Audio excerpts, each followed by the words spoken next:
बेटा। भाभी, भाभी। बाइक खड़े करते हुए मोहन दरवाजे पर खड़े होकर बोला। आई भैया। सुमित्रा दरवाजे की ओर बढ़ते हुए बोली। आ गए आप मोहन भैया।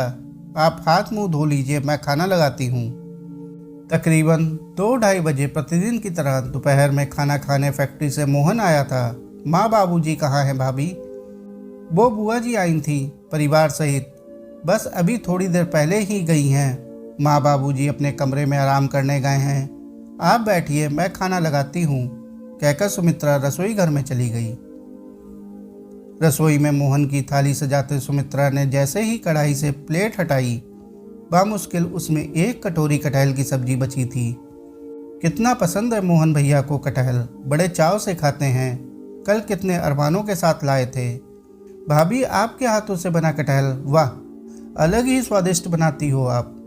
दोपहर शाम दोनों वक्त खुशी से खा लेते, मगर बुआ जी परिवार सहित आई थी। अतिथि भगवान के रूप में आते हैं।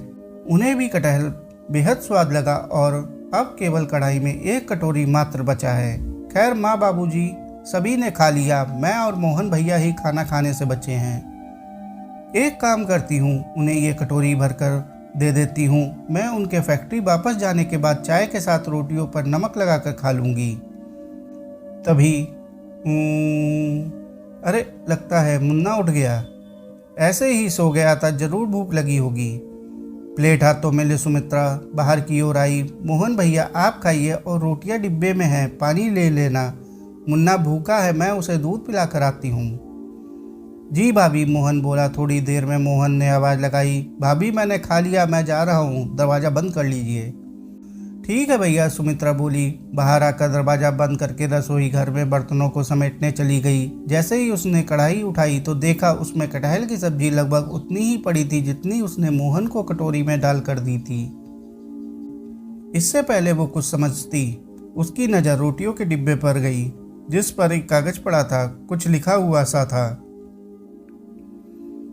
ये क्या है? सुमित्रा ने कागज उठाते हुए कहा। भाभी, जानती हो माँ के बाद भाभी को माँ क्यों कहा जाता है?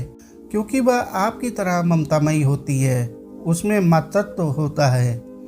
जानता हूँ बुआ जी परिवार सहित आई होंगी तो सब्जी भी उसी प्रकार से लग गई होगी और आखिर में आप और मैं ही बचते हैं खाने के लिए। आखिरी बची कटहल की कटोरी आपने इस बेटे के लिए रख दी ताकि वह सुकून से भरपेट खा ले। भाभी, मुन्ना रोया तो आपको उसके भूखे होने की खबर हो गई। वैसे ही आपने मेरे लिए, जब एक माँ अपने बच्चों की भूख की परवाह करती है तो क्या उन बच्चों का फर्ज नहीं बनता कि वो भी अपनी माँ को भूखा ना रहने दे? जिस हक से एक माँ ने अपने बेटे के लिए खाना रखा है, उसी हक से एक बेटे ने अपनी माँ के लिए खाना रखा है। खा लीजिएगा, एक बेटे की विनती है। कागज पढ़ रही सुमित्रा की आंखें भीगी हुई जरूर थी, मगर चेहरे पर एक प्यारी सी सुकून भरी हंसी भी थी और मुंह से यही शब्द निकल रहे थे, मेरा बेटा। साथियों, कहानी को अंत तक सुनने के लिए आपका बहुत बहुत शुक्रिया। कहानी अच्छी लगी हो तो कहानी को लाइक और चैनल को सब्सक्राइब कर लीजिए। धन्यवाद।